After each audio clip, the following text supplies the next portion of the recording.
Hello and welcome to 10th grade Humanities Week 6 video. In the previous episode, we learned about how to include the antithesis to your own viewpoint in a persuasive essay as a way to strengthen your stance. Today, we get to wrap up everything we did in the past month or so in a nice little conclusive box. Yep, we're talking about writing a strong conclusion. We all know that an essay of at least 3 paragraphs needs an introduction, body paragraph, and conclusion.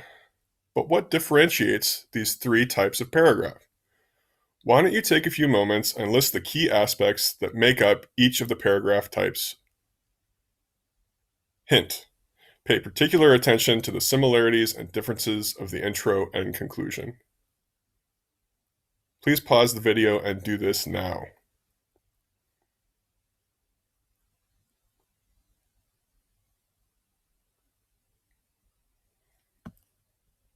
Okay, let's check our work. While a body paragraph is made up of pieces of evidence, the intro and conclusion don't typically include these. The intro should come with a hook and some background information, but the conclusion doesn't typically include those either. As we see here, I would say the intro should have a hook that engages the audience, and the intro should provide a thesis statement. In the body paragraph, you should have a topic sentence, some support, and a transition. And the conclusion, you should recap, but what else?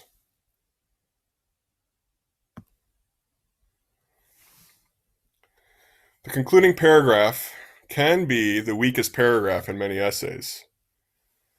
This, you could imagine, as a result of the writer losing stamina or being unable to restate his or her points in another equally powerful way. However, the concluding paragraph has the potential to be the most powerful paragraph in the essay. An ideal conclusion leaves the reader fully engaged and wanting more, informed and convinced, maybe even astounded. It's our last point of contact with our reader, our last chance to make our point clear, and further, our last chance to suggest what we would hope our readers set out to do with the information we've given them. Do not pass up the opportunity to leave an impression on your reader in your concluding paragraph.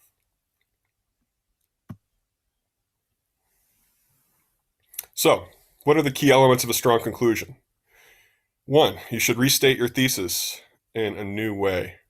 2, you should remind your readers of key points from your body paragraphs. And 3, answer the question, so what? Or, what should a reader do now? Let's go over these 3 in a little more detail. 1, restating your thesis. You should remind your readers what you have set out to argue in your paper. You should word your thesis statement in a new way.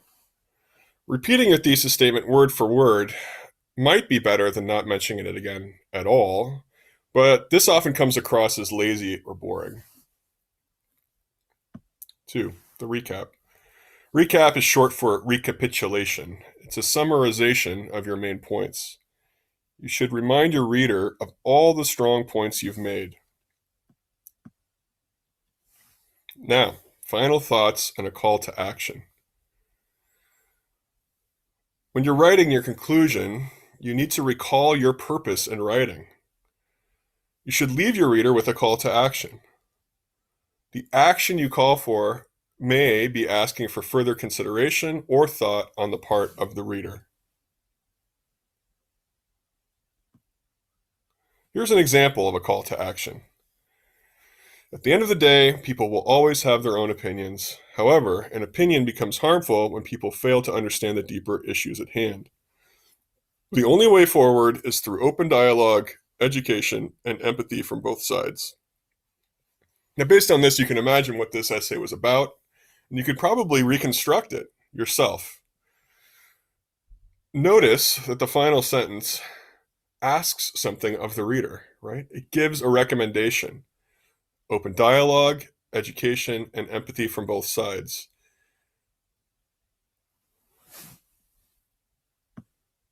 you try. Using work you've completed from previous video assignments, write a concluding paragraph related to a stance you've already taken.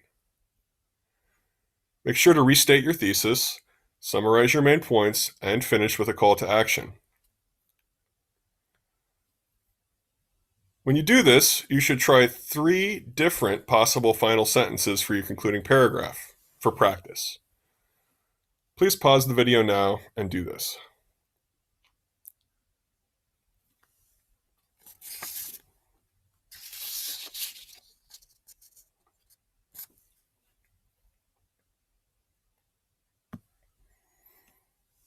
Great job today, everyone. Concluding paragraphs can be very tricky to get perfect, but with practice and creativity, it can leave the readers motivated and in awe. The content of the concluding paragraph changes with the length and type of essay you're writing. For a 5-paragraph essay, it's fine to restate each body paragraph's point. For a multi-page research paper, it might look a little different. Finally, while it's okay to use concluding tag words such as in conclusion, finally, to summarize, readers often criticize these because, well, they're a bit obvious when you've reached the final paragraph. Good practice would be to challenge yourself and write a clearly conclusive paragraph without actually saying it's the conclusion.